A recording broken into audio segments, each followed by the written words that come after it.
Bienvenue à l'événement Connexion SP 2021. Merci à ceux et celles qui se sont levés tôt ce matin sur la côte ouest. Je m'appelle Rob Messervy. J'habite à l'heure actuelle à Pickering, Ontario, au nord-est de Toronto. J'ai commencé à m'impliquer auprès de la Société de la SP il y a 25 ans, quand ma sœur a reçu un diagnostic de sclérose en plaques. J'ai occupé bénévolement divers postes pour cet organisme depuis ce temps, y compris celui de président d'une marche SP et de président de la section Ontario. Actuellement, je co-dirige le comité recherche, programme et services du Conseil de la division centre du Canada.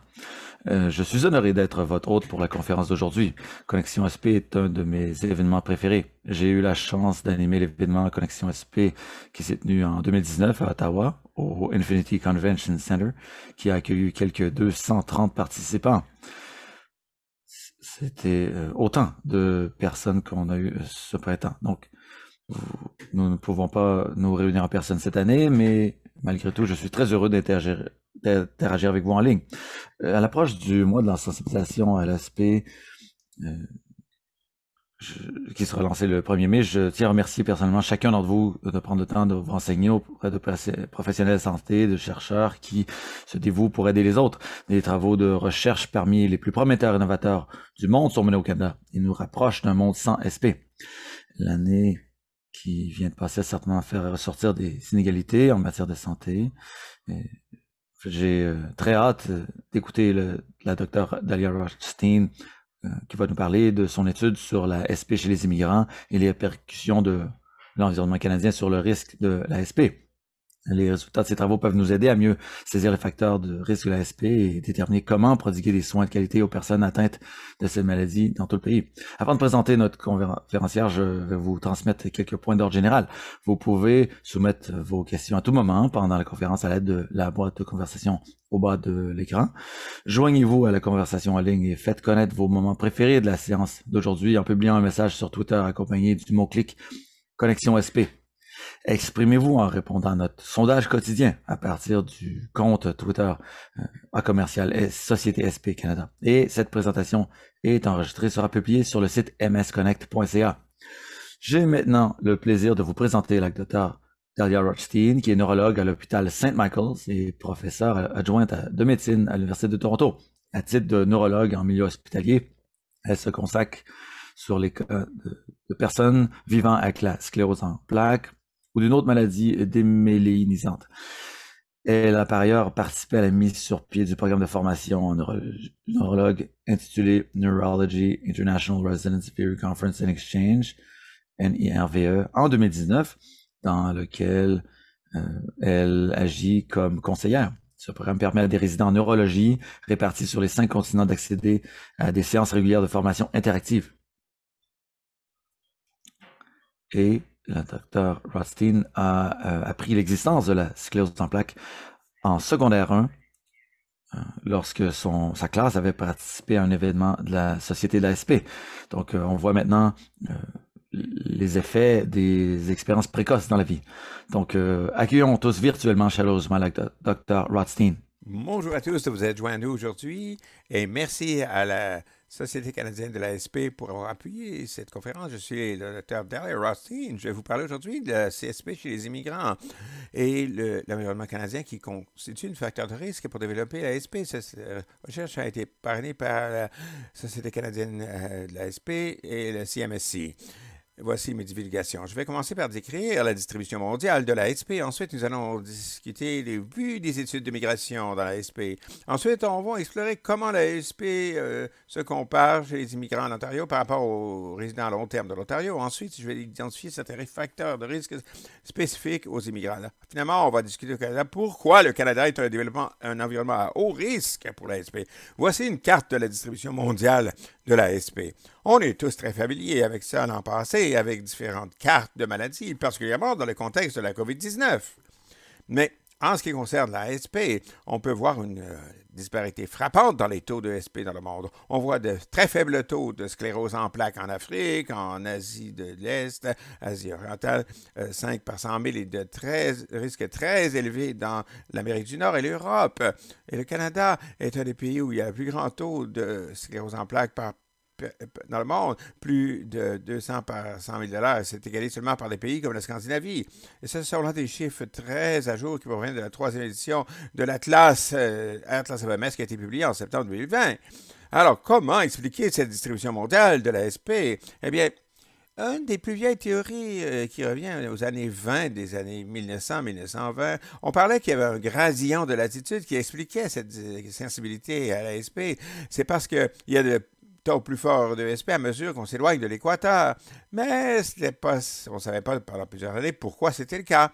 Et en 1960, il y a Akasen et ses collègues qui ont souligné que ça pourrait être dû au soleil. Le soleil pourrait être un facteur critique avec une plus faible exposition au soleil qui serait associée à un plus grand risque de SP.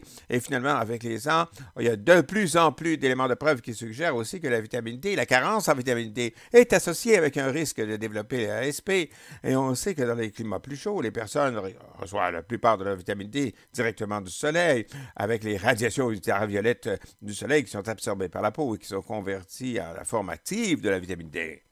Donc, l'exposition au soleil et la vitamine D sont peut-être reliés les uns aux autres, mais c'est peut-être aussi des facteurs de risque indépendants. Une autre explication pour expliquer cette distribution mondiale, c'est l'hypothèse de l'hygiène, même si ça a été probablement réfuté en grande partie. Et l'hypothèse de l'hygiène, ça réfère sur l'observation qu'il y a un plus fort taux de MS dans les pays les plus riches. On pensait que dans les pays qui étaient relativement moins riches, il pourrait y avoir de l'exposition à des virus, à d'autres antigènes dans les années précoces qui pourraient amorcer le système immunitaire et lui permettre de résister à la SP. Et on sait que c'est une maladie auto-immune, donc on n'a pas été capable de montrer des virus qui pourraient être liés à un risque, à part la mononucléose infectieuse ou le virus d'Epstein-Barr. Et on voit que dans les pays où les personnes ont la mononucléose infectieuse ou le virus Epstein-Barr très tôt, à l'adolescence ou au début de la vie adulte, ils ont aussi un risque plus fort de développer l'ASP. On sait aussi que le gradient latitudinal n'explique pas le risque de SP partout dans le monde. Il semble y avoir des exceptions importantes. Par exemple, le Japon est à une latitude relativement élevée, mais a un risque relativement faible de sclérose en plaques. Et on pense qu'il peut y avoir des facteurs génétiques protecteurs qui jouent un rôle dans les populations. On observe aussi des effets fondateurs dans certaines populations. Par exemple, l'île de la Sardaigne, en Italie, a un taux plus fort de sclérose en plaques que le reste de l'Italie. On croit que c'est dû à un effet d'isolation génétique de la Sardaigne.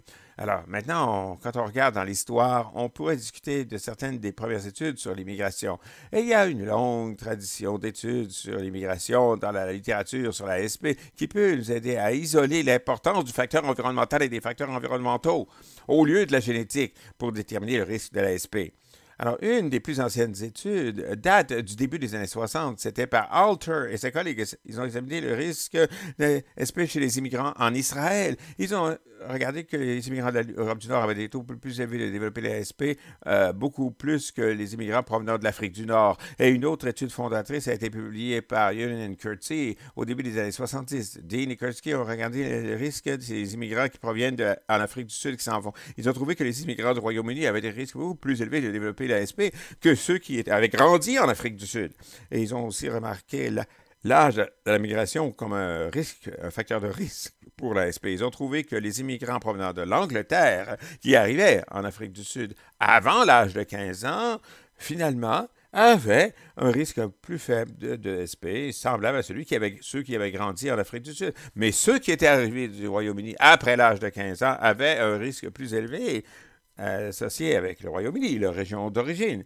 Et ces constatations sont venues à former la base de certaines théories qui ont été à la base de ce que les gens pensaient savoir en épidémiologie pendant de nombreuses années. Mais ça a été récemment contesté. Un de ces principes, c'est que la SP est une maladie d'Européens nordiques blancs et de leurs descendants. Bon, ça, c'était un des principe clé pendant des années.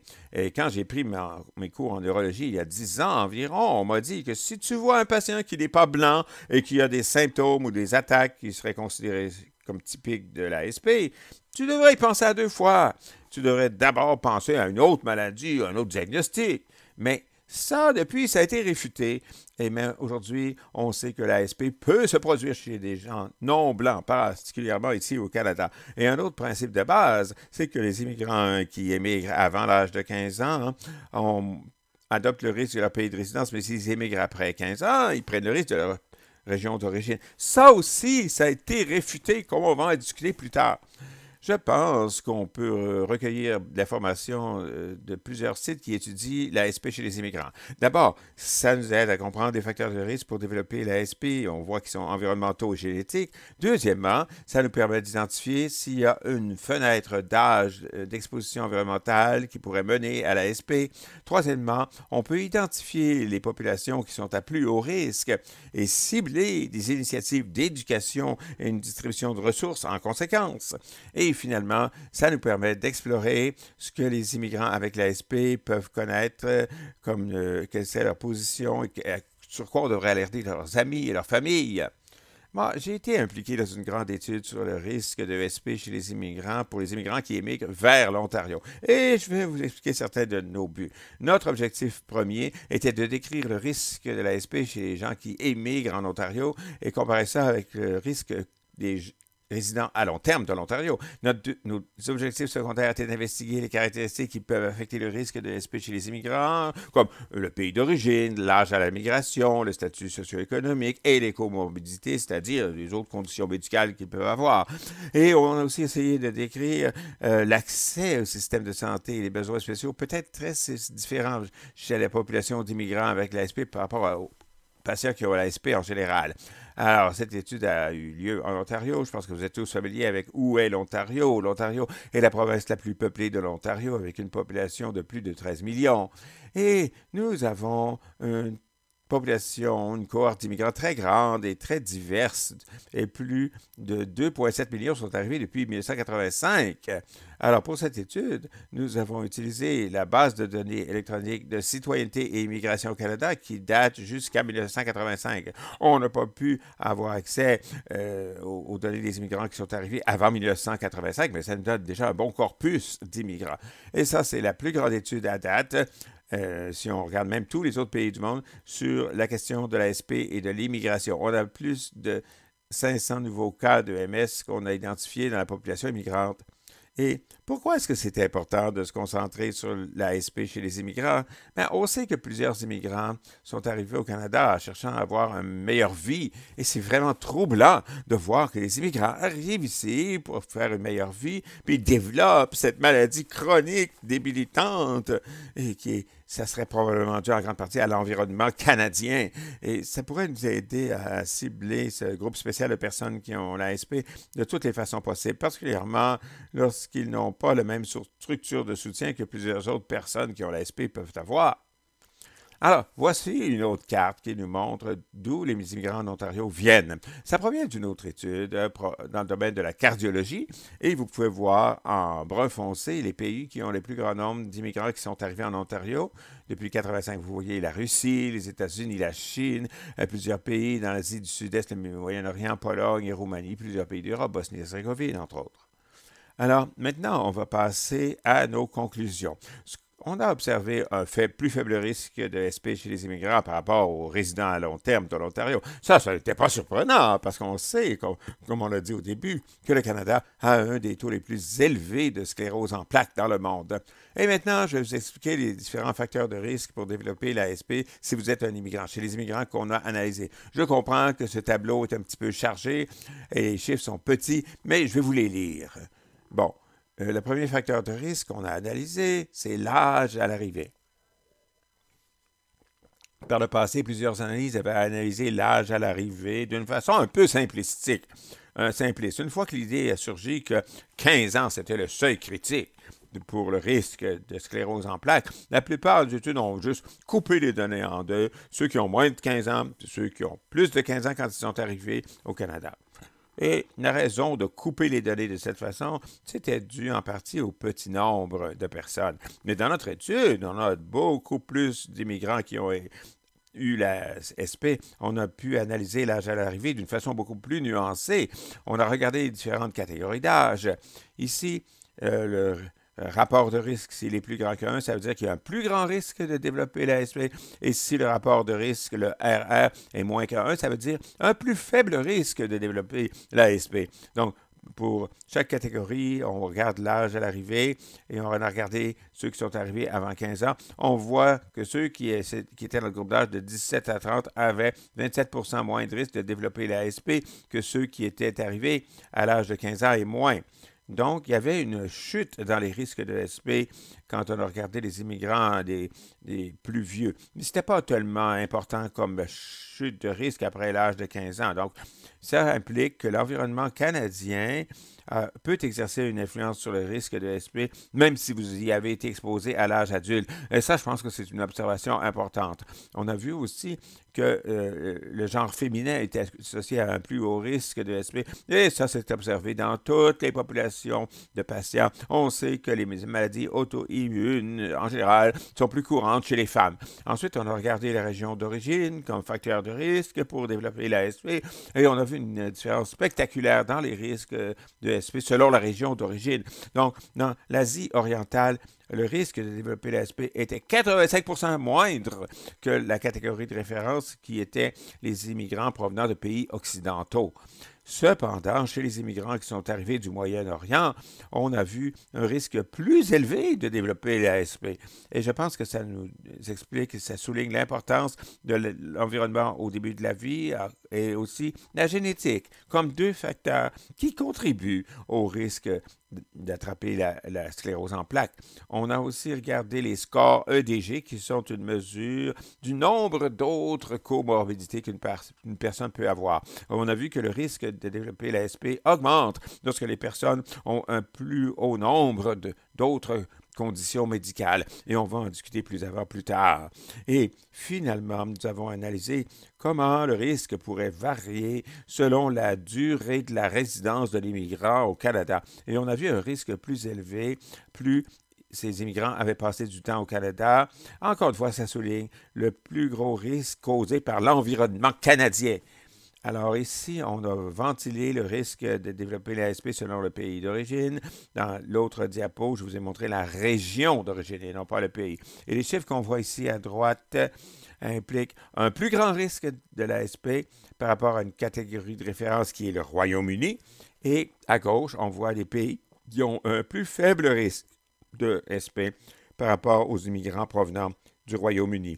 Et l'astérisque signifie le fait que c'est statistiquement significatif.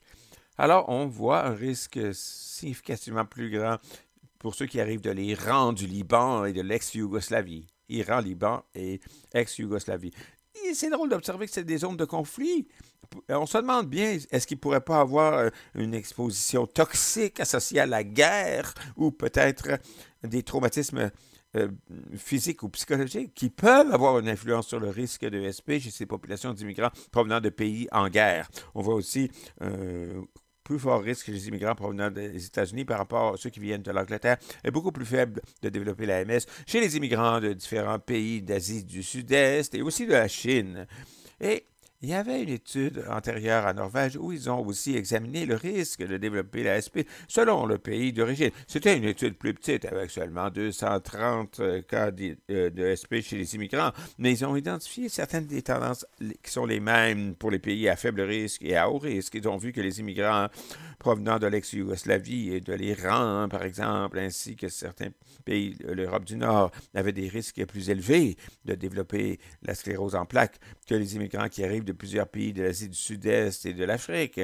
Eux ont un risque global plus faible de SP.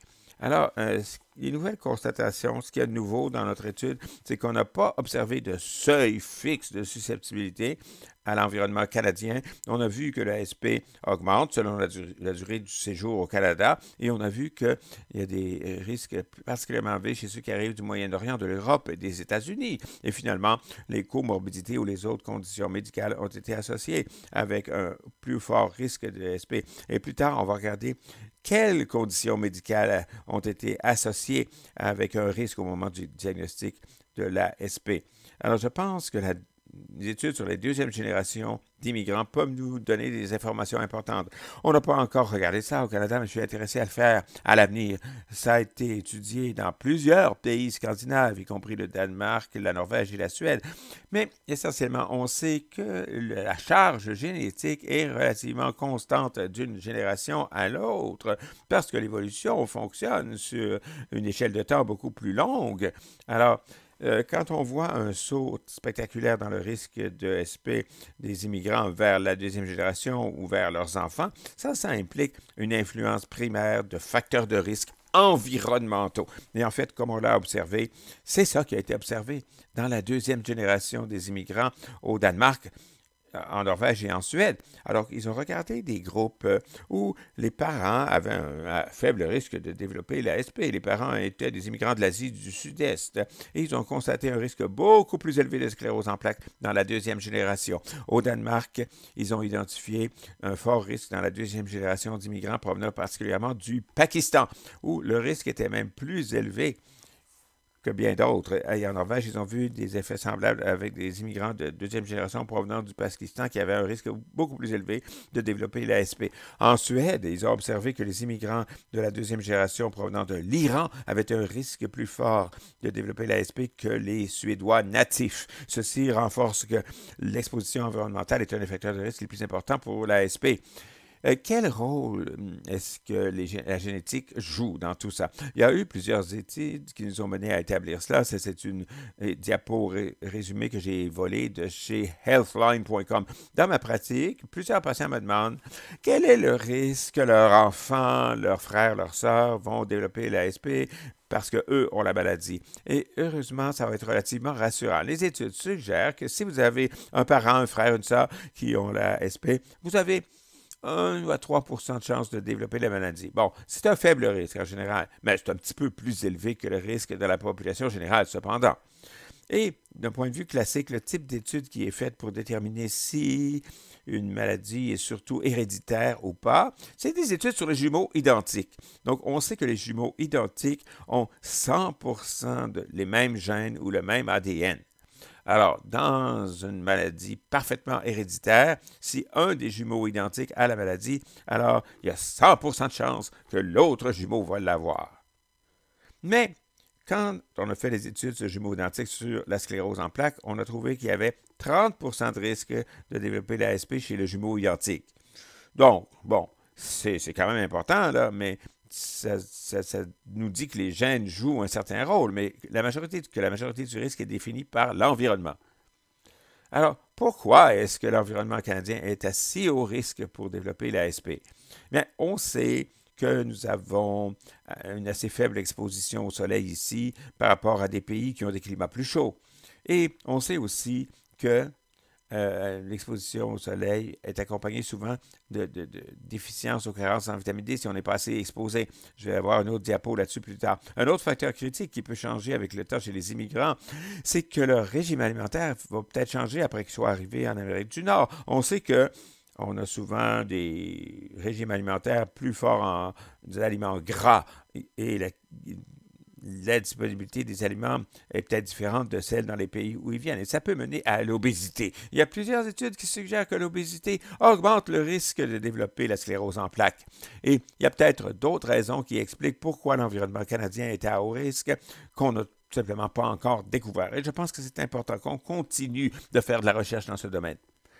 Alors voici une diapo pour expliquer comment la plupart des gens reçoivent leur vitamine D. Dans les climats plus chauds, tous les besoins quotidiens de vitamine D peuvent être obtenus rapidement de l'exposition au soleil. Alors, on a des rayons UVB provenant du soleil qui sont absorbés par la peau et on a des créateurs de vitamine D qui proviennent dans la peau, un précurseur de vitamine D qui voyage vers le foie est transformé en 25 CHD et ça va ensuite dans le rein où ça devient la 125 dihydroxyvitamine D, donc la forme active dans les reins. On sait que dans les climats plus chauds, l'exposition du corps au soleil pendant 20 minutes, ça vous permet d'obtenir plus de 10 000 unités de vitamine D, donc beaucoup plus que l'apport quotidien recommandé en vitamine D. Mais dans des climats plus froids, comme ici au Canada, on doit obtenir la plupart de notre vitamine D de sources alimentaires ou de suppléments. Et la plupart de nos sources alimentaires de vitamine D ne sont pas particulièrement riches. Le lait, le yogourt et d'autres produits laitiers, par exemple, ont un peu de vitamine D, mais ça, c'est environ 80 à 125 unités internationales. Les jaunes d'œufs ont aussi un peu 40 unités internationales dans les jaunes d'œufs. La source la plus importante, c'est les poissons gras. Alors, le saumon, par exemple, a 500 unités internationales de vitamine D.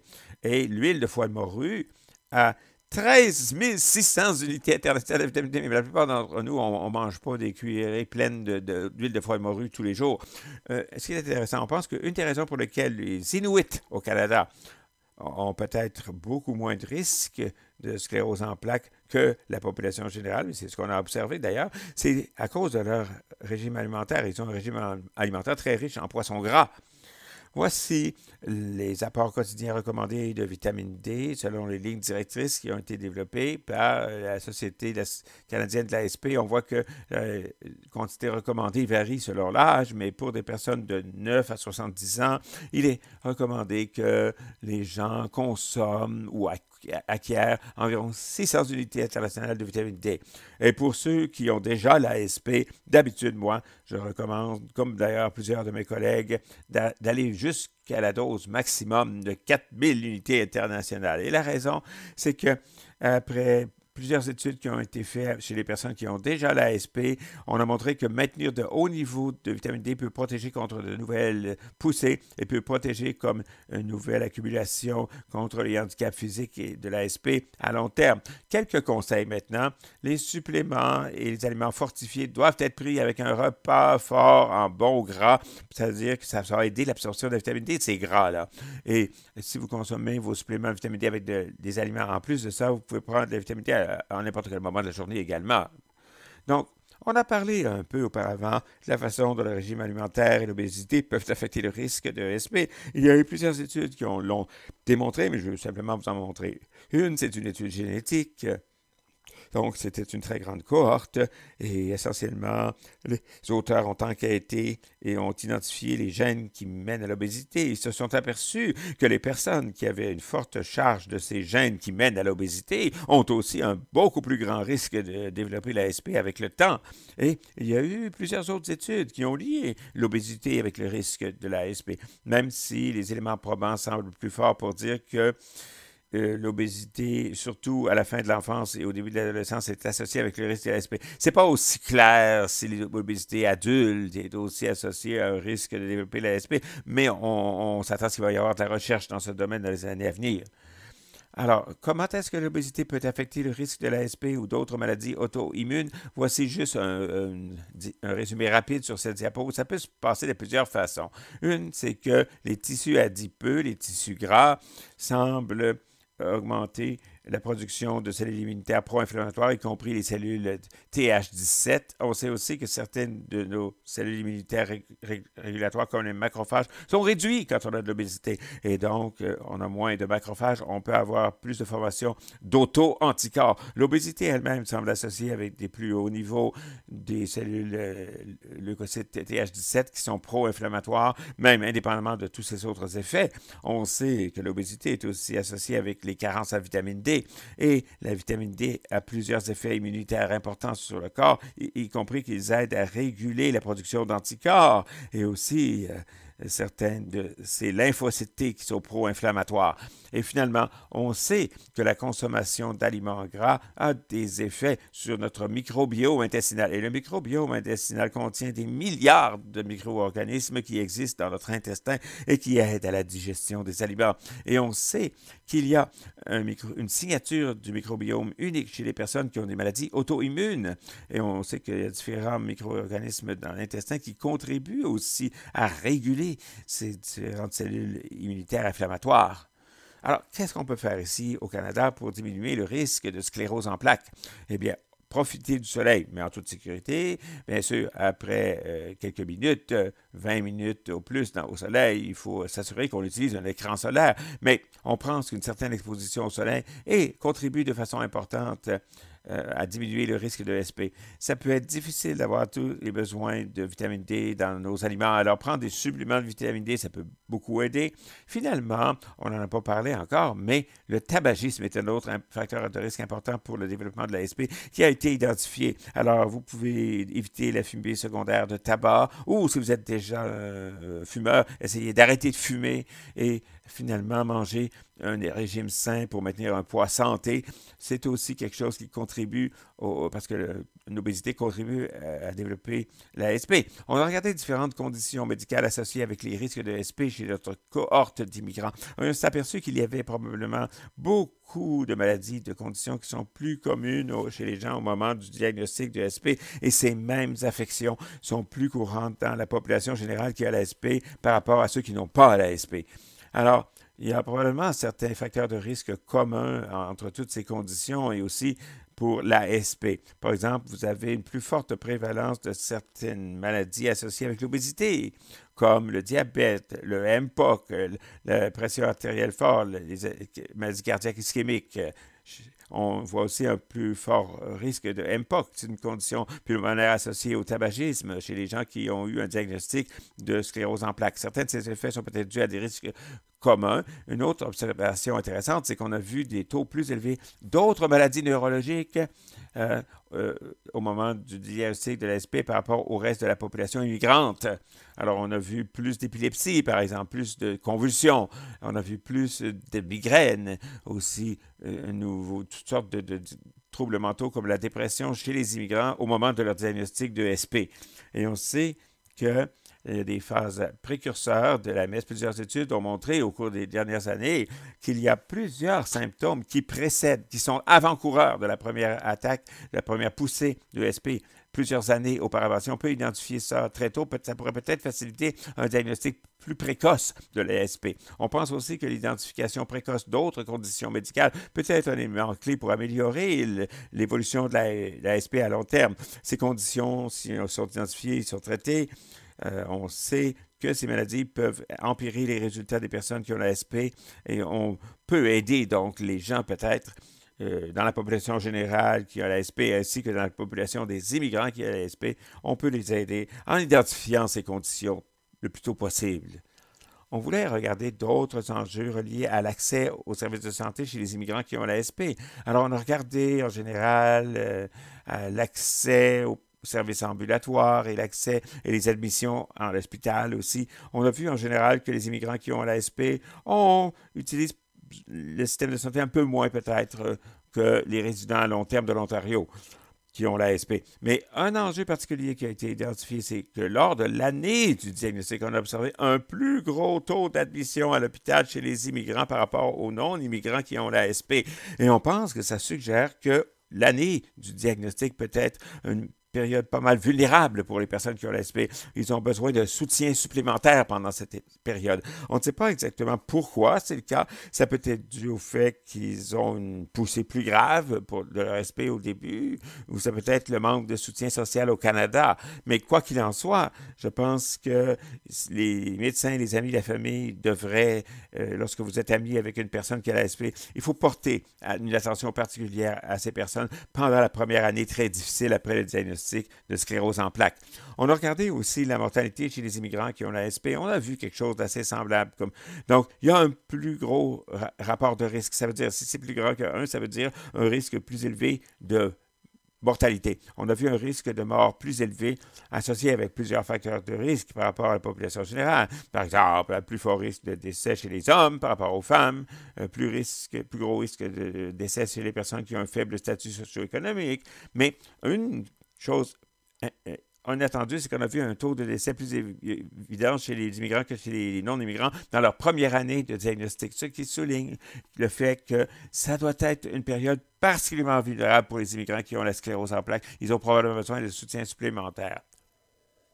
On a vu un plus faible risque de mortalité chez les immigrants une fois qu'ils ont passé cette année après le diagnostic, une fois qu'ils ont passé la première année. Mais ce n'est pas inattendu à cause de l'effet de l'immigrant enceinte. C'est un effet qui dit que il faut en être conscient d'ailleurs, les immigrants ont tendance à être plus en santé, plus riches, plus fortunés, mieux éduqués que la population canadienne générale. Alors, dans leur pays, déjà, ils étaient d'un statut plus élevé. Alors, il faut faire attention quand on interprète l'augmentation du risque de SP chez les immigrants. On ne peut pas généraliser ce risque au pays d'origine parce que les gens qui immigraient sont souvent plus fortunés que les autres.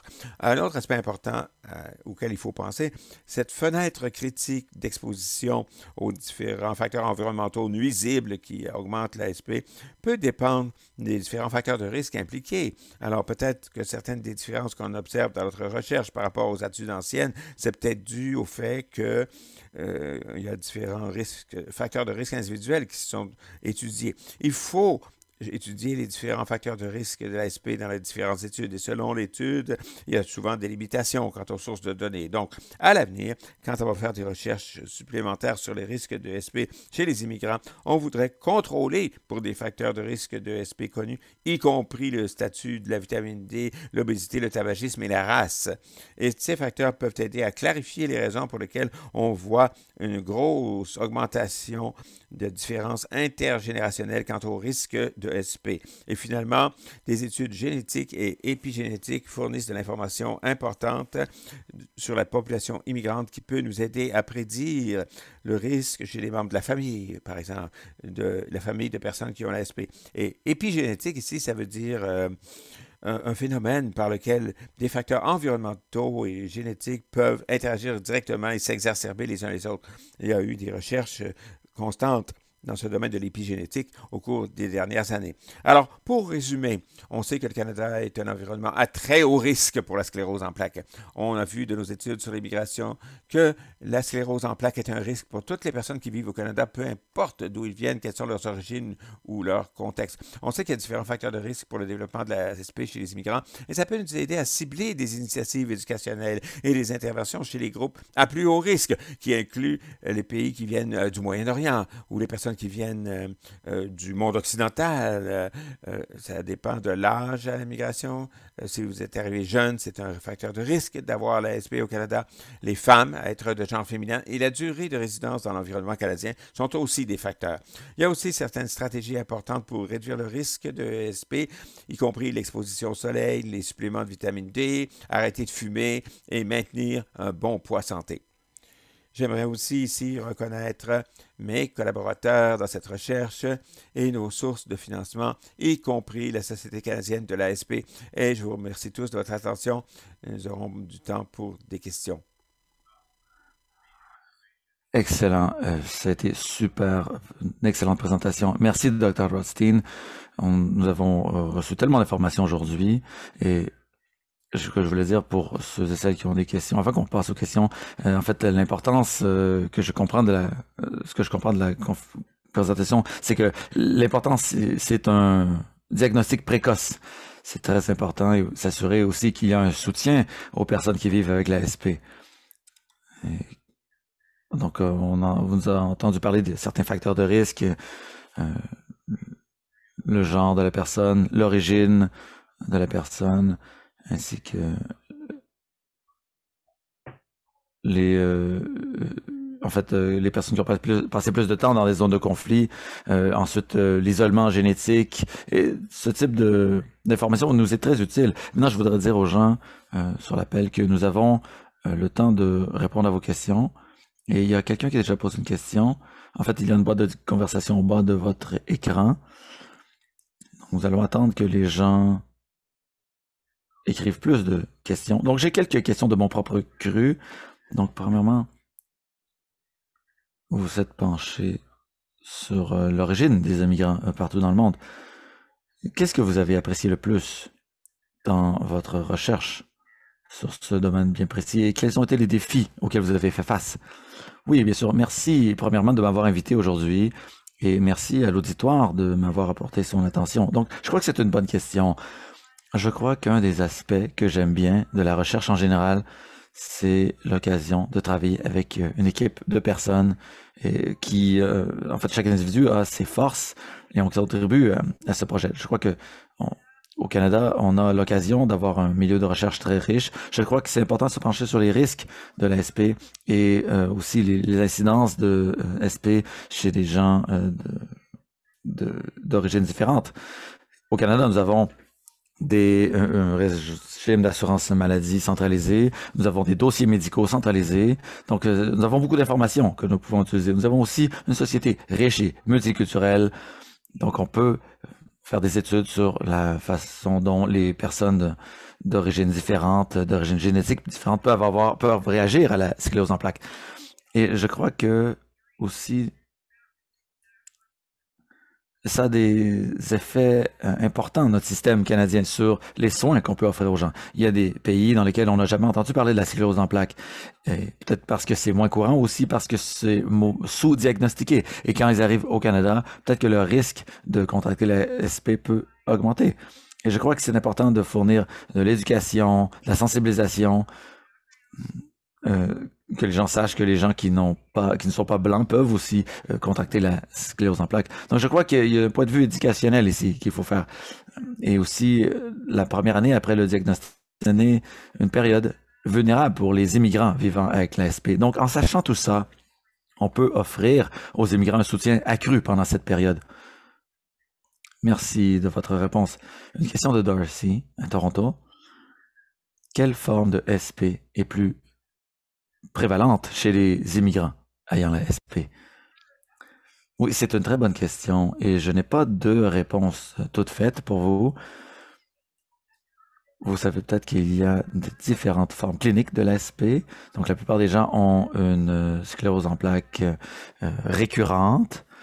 Donc, ça va se matérialiser par des attaques sporadiques au début. Ensuite, ça se stabilise et ensuite, leur situation s'améliore. Il y a une autre forme de sclérose en plaques qui est progressive, qui est moins courante au début de l'apparition de symptômes, où les gens ont une sclérose en plaques, en fait des incapacités qui augmentent avec le temps.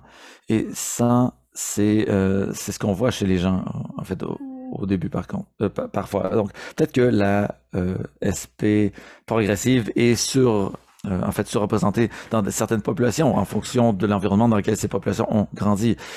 Malheureusement, nos données centralisées, nos données médicales centralisées n'ont pas de détails nous permettant de déterminer si une personne aurait la SP sporadique ou récurrente ou bien la SP progressive. Et je crois que c'est une question qu'on se pose partout dans le monde. Laquelle des deux formes est la plus prévalente? Donc, quand on se penche sur des études sur la SP provenant d'autres pays, on voit des taux semblables en fait, un ratio de sclérose en plaques sporadique par rapport à la sclérose en plaques progressive. Donc, ça dépend de l'origine génétique et géographique des gens. Mais je n'ai pas une réponse plus précise pour vous. Merci beaucoup. Une question de Jessica de l'Ontario. Est-ce qu'il y a un risque accru de contracter la SP chez les femmes qui ont eu des enfants par rapport aux femmes qui n'ont pas eu d'enfants?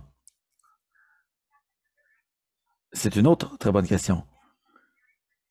Nous avons des questions très importantes aujourd'hui. Et en fait, ça ouvre la porte à un autre domaine de recherche dans lequel je veux travailler avec mes collègues au cours des prochaines années. On sait que dans la population générale, la grossesse semble avoir un effet protecteur contre la sclérose en plaques. Donc, les femmes qui ont eu plusieurs grossesses ont tendance à avoir un risque moins élevé de contracter la SP.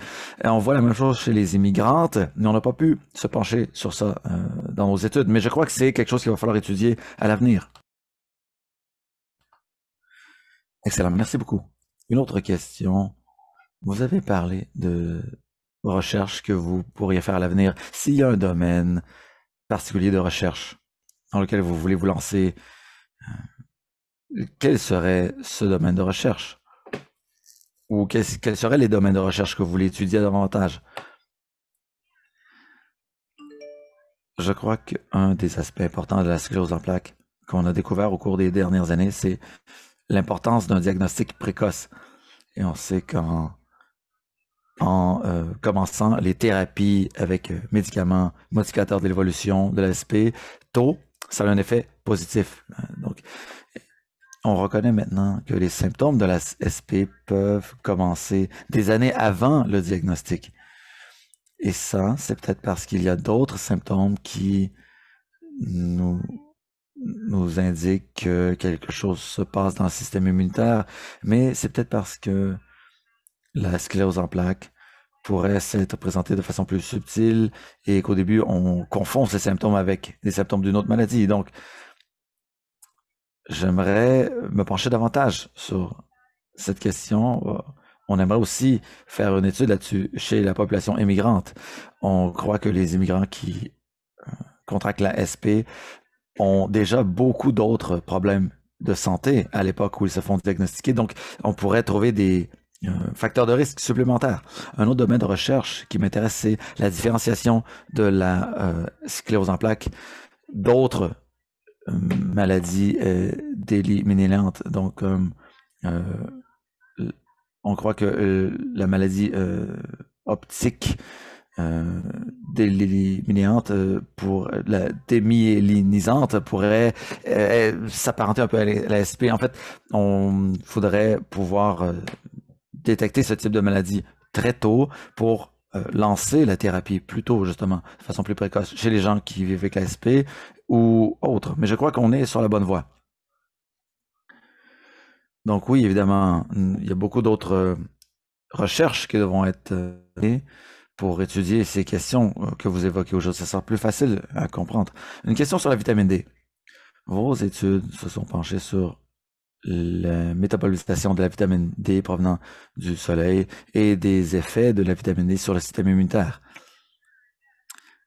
En effet, c'est une autre bonne question. Je ne me suis pas penché sur ça moi-même. J'ai fait des recherches cliniques et non des recherches scientifiques en laboratoire, mais il y a d'autres laboratoires au Canada où ils étudient ce type de choses. Une étude très intéressante a été faite à l'Institut neurologique de Montréal avec Louis Pellier récemment. Ils ont découvert que la vitamine D pourrait avoir un effet sur la phagocytose, donc améliorer la démyélinisation et la réparation des cellules. Donc ça pourrait avoir une incidence pour les patients vivant avec la SP. Une question sur la COVID. Et tout le monde y fait face d'une façon ou d'une autre. Mais comment est-ce que la réalité de la COVID-19 a touché votre façon de travail, vous et votre équipe? Et comment est-ce que quel effet est-ce que ça a eu sur justement vos recherches? C'est une bonne question, une question que tout le monde se pose. C'est une époque fascinante puisque la COVID a eu un effet sur tout le monde. Je crois que ce que je vois dans ma pratique clinique, il y a des cas où c'est difficile de donner des soins en virtuel, surtout si l'état de santé de la personne a changé. Dans ces cas, c'est très important de voir un médecin en personne. Bon nombre de personnes vivant avec la SP ont peur d'aller à l'hôpital pour ne pas s'exposer à la COVID. Mais je veux rassurer les gens. À l'hôpital, c'est très sécuritaire. On pratique la distanciation physique. On ne laisse pas entrer les gens qui ont la COVID directement. Donc, je veux vous rassurer, c'est un endroit sécuritaire. D'un autre côté, j'ai vu des avantages pour mes patients vivant avec l'ASP qui ont profité des arrangements plus flexibles. Ils peuvent travailler à la maison, ils peuvent se concentrer davantage sur la qualité de vie. Ils peuvent sortir, prendre une marche de façon régulière ou faire leur programme d'exercice contre l'ASP à la maison. Et je crois que les gens peuvent consulter un médecin en virtuel. Je crois que ça peut aider dans certains cas. Donc, je crois que c'est un système qui nous donne plus de souplesse et on essaie de déterminer comment on peut offrir plus de services en ligne à l'avenir. du point de vue de la recherche, malheureusement, la COVID a mis certains projets de recherche sur la glace, c'est-à-dire des projets de recherche avec des patients en clinique qui sont mis sur la glace. Et il y a une question de santé, de sécurité ici. On veut éviter une exposition inutile pour les patients à la COVID. Mais les recherches se poursuivent. Par exemple, je fais une recherche en utilisant des bases de données avec les données médicales en Ontario. Et cette recherche se poursuit. Et je crois que nous allons faire encore d'autres projets de recherche quand la pandémie va s'émousser. Oui, je suis content de vous entendre là-dessus. Vous parlez des avantages, des occasions, de progrès. C'est bien de voir qu'il y a quand même des choses positives qui se déroulent. Une question de Patricia. Est-ce que la SP contribue aux naissances prématurées? Oui, on parle beaucoup de grossesse aujourd'hui. C'est un domaine de risque, évidemment. En fait, un de mes domaines d'intérêt. Donc, il y a des études là-dessus. Et malheureusement, en fait, heureusement, la SP ne semble pas avoir augmenté l'incidence de grossesse prématurée, en fait, de naissance prématurée. Ce qu'on a découvert parmi les études qu'on a étudiées, c'est que les femmes vivant avec la SP peuvent avoir des nouveau-nés d'un poids inférieur à la norme. Ce n'est pas nécessairement un problème. Ça peut s'apparenter aux complications à l'accouchement ou aux naissances prématurées, mais ce n'est pas le cas. En fait, je crois que dans l'avenir, nous aurons accès à des données centralisées provenant de partout au Canada. Nous allons travailler là-dessus parce que bonne part des données qu'on utilise pour nos études viennent d'autres pays. Merci. Est-ce qu'il y a d'autres questions? Donc, si vous en avez, vous pouvez les écrire dans la boîte Q et R au bas de votre écran. Maria, merci. Avez-vous des données sur la population hispanique, Dr. Rothstein? Oui, ça, c'est un domaine très intéressant. Évidemment, nous avons moins de personnes hispaniques ici au Canada qu'aux États-Unis. Donc, un bon nombre de données sur ce sujet viennent des États-Unis. Plusieurs études ont été faites au cours de la dernière année. Et je crois qu'en général, ce qu'on a découvert, c'est que les personnes hispaniques ont un taux plus faible d'incidence de la SP que la population blanche. Cela dit, chez les gens qui ont la SP, en fait, les non-blancs semblent avoir une forme plus agressive de la SP ou avoir des incapacités plus tôt dans leur cheminement. Et ça, c'est ce qu'on a observé dans la population aux États-Unis. Mais les raisons pour ça ne sont pas tout à fait comprises. On ne connaît pas encore les causes sous-jacentes qui seraient pathologiques. Il y aurait peut-être des différences dans la réaction aux thérapies qu'on utilise ou le fait que les soins aux États-Unis sont moins accessibles, où il y a une assurance privée pour la plupart. Les assurances sont privées et les soins sont privés, souvent. Donc, je crois qu'on doit faire plus d'études sur ce sujet au cours des prochaines années. Merci. Donc, c'est Maria qui posait la question directement du Mexique. Autre question pour le Dr. Rothstein aujourd'hui. Il nous reste quelques minutes.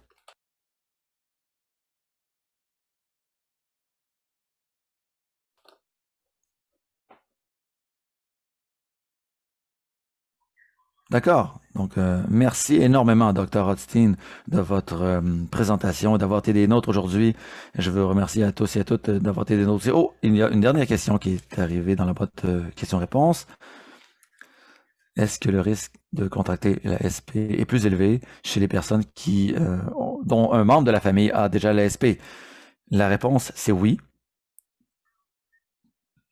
On voit qu'il y a une augmentation du risque de contracter l'ASP de 1 à 3% lorsqu'un membre de la famille a déjà l'ASP, par exemple un parent, un enfant de la personne ou un frère ou une sœur. Donc, les gens qui vivent avec l'ASP devraient être conscients de ça, déterminer s'il y a des stratégies qu'elles peuvent adopter pour diminuer le risque à l'ASP. Par exemple, prendre plus de soleil, prendre des suppléments de vitamine D. Et bien que le risque soit un peu plus élevé, c'est quand même un risque faible. Donc, j'espère que ça rassure les gens et on peut subir des tests pour en fait, des mesures qu'on peut prendre pour réduire le risque de contracter l'ASP à long terme? Merci de votre réponse. Il y a une autre question.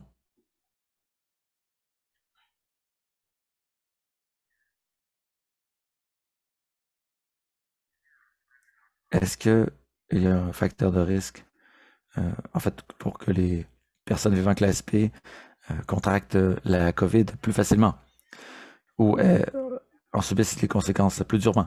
C'est une question qu'on s'est posée au cours de cette dernière année.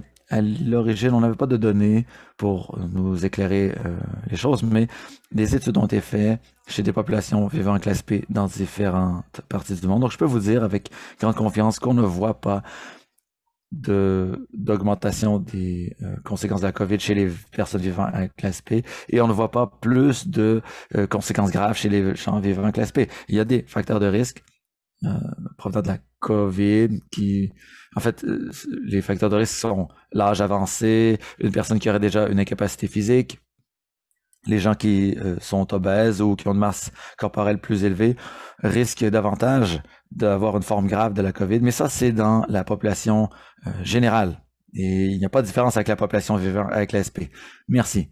Donc, nous avons eu un webinaire il y a 2 mois là-dessus, justement. Et nous avons eu les mêmes commentaires que ce que vous venez de dire à propos de la COVID et de l'ASP. Donc, il y a une dernière question. Est-ce que vos conclusions de ces recherches sur la progression de la maladie et du taux de récurrence ou de sporadicité montrent quelque chose d'intéressant? Oui. Donc, on ne s'est pas penché sur les gens qui avaient déjà l'ASP, mais c'est un domaine d'intérêt, évidemment. Et d'autres chercheurs, à mon centre de recherche à l'hôpital St. Michael's à Toronto, ont étudié ça dans la population qui vit avec l'ASP. Et ils ont découvert que les personnes venant du Moyen-Orient et du nord de l'Afrique qui contractent l'ASP semblent avoir une incidence ou un risque plus élevé de contracter une forme grave de l'ASP par rapport à la population blanche. Et maintenant, on étudie la population noire dans notre clinique pour déterminer si cette population également peut avoir des formes plus graves de l'ASP. Donc, on sait que il y a certains facteurs de risque provenant si on sait qu'il y a des facteurs de risque plus élevés chez certaines populations, on pourra prendre une approche plus agressive avec les médicaments modificateurs d'évolution de l'ASP. Aussi, on doit déterminer si des facteurs environnementaux peuvent avoir une incidence sur l'ASP, la forme de l'ASP, par exemple, consommation de vitamine D, le régime alimentaire, l'exposition au soleil. Et ensuite, nous allons pouvoir travailler avec ces gens et adapter leur thérapie en conséquence. D'accord, je vais rajouter une dernière question de Mark à Milton. Il y a une présentation là-dessus hier. Pouvez-vous développer sur la corrélation entre la dépression, le stress et d'autres problèmes psychologiques sur le développement de l'ASP? Donc, ce domaine de recherche est assez balbutiement, mais je crois qu'il suscite beaucoup d'intérêt. Je ne sais pas si je l'ai dit, je crois que je l'ai fait. En fait, le stress peut contribuer En fait, il y a une étude en Scandinavie qui a montré que quelqu'un qui avait perdu un membre de sa famille risquait davantage de contracter l'ASP et la suggestion, c'était que le stress psychologique pourrait contribuer à l'ASP. D'autres études, par contre, ne montrent pas de lien entre le stress psychologique et le risque de contracter l'ASP. Je crois que on n'a pas encore répondu à la question, mais ça mérite des recherches plus poussées à l'avenir. Merci. Je crois que c'est tout le temps que nous avons pour les questions aujourd'hui. Et merci encore, Dr. Rothstein, d'avoir été des nôtres, de nous avoir donné votre présentation. Et merci à l'auditoire d'avoir été des nôtres également. Merci beaucoup de m'avoir reçu. Merci à la Société de la sclérose en plaques d'avoir commandité cet événement et à notre auditoire de nous avoir apporté ou conféré leur attention. Donc, je voulais faire quelques commentaires avant de vous quitter. Donc, j'aimerais remercier nos commanditaires d'avoir rendu cet événement possible. Donc, Bristol Myers Squibb, ainsi que Biogen Canada, Novartis Canada et Roche Canada, qui ont fourni le soutien financier qui a rendu cette conférence en ligne possible. Je vous invite aussi à vous rendre sur le site web de la Société de l'ASP si vous voulez en savoir davantage sur les programmes, les services offerts par l'organisme et devenir bénévole. Il y a le réseau de connaissances de l'ASP qui offre un service remarquable. C'est un service dirigé par une équipe d'agents, de navigateurs qui répondent à vos questions tous les jours de la semaine de 9h à 17h par téléphone, par courriel et par notre plateforme de clavardage en anglais et en français. Les services offerts sont en français et en anglais. Et on offre aussi un soutien à quiconque vit une situation difficile causée par la SP. Nous avons des programmes, divers programmes. Vous les trouverez sur notre site web, sociétédelasp.ca. Vous pouvez aussi participer au mois de sensibilisation à l'ASP qui se tiendra le 5 mai. Il y aura un événement, distribution virtuelle d'œillets. Donc, manifestez votre soutien vers la collectivité de l'ASP sur les réseaux sociaux à l'aide du mot-clic priorité SP. J'espère également que vous marcherez avec moi aux côtés de dizaines de milliers de personnes des quatre coins du pays le 30 mai prochain à l'occasion de la marche SP qui se tiendra cette année en même temps que la journée mondiale de la SP. D'un côté à l'autre, d'un océan à l'autre, nous marchons dans nos quartiers respectifs. Nous rassemblerons en ligne afin de montrer aux gens qui ont l'ASP qu'ils ne sont pas seuls. Vous pouvez vous inscrire à marchesp.ca. Enfin, mais surtout, je veux vous remercier de prendre le temps de vous intéresser à la recherche sur la sclérose en plaques et toutes les présentations offertes dans le cadre de Connexion SP sont enregistrées et pourront être visionnées sur le site msconnect.ca. J'aimerais remercier notre interprète aujourd'hui d'avoir traduit en simultané cette séance et d'avoir traduit les questions, les réponses à notre Dahlia Rothstein. Merci à tous et à toutes. Bonne journée.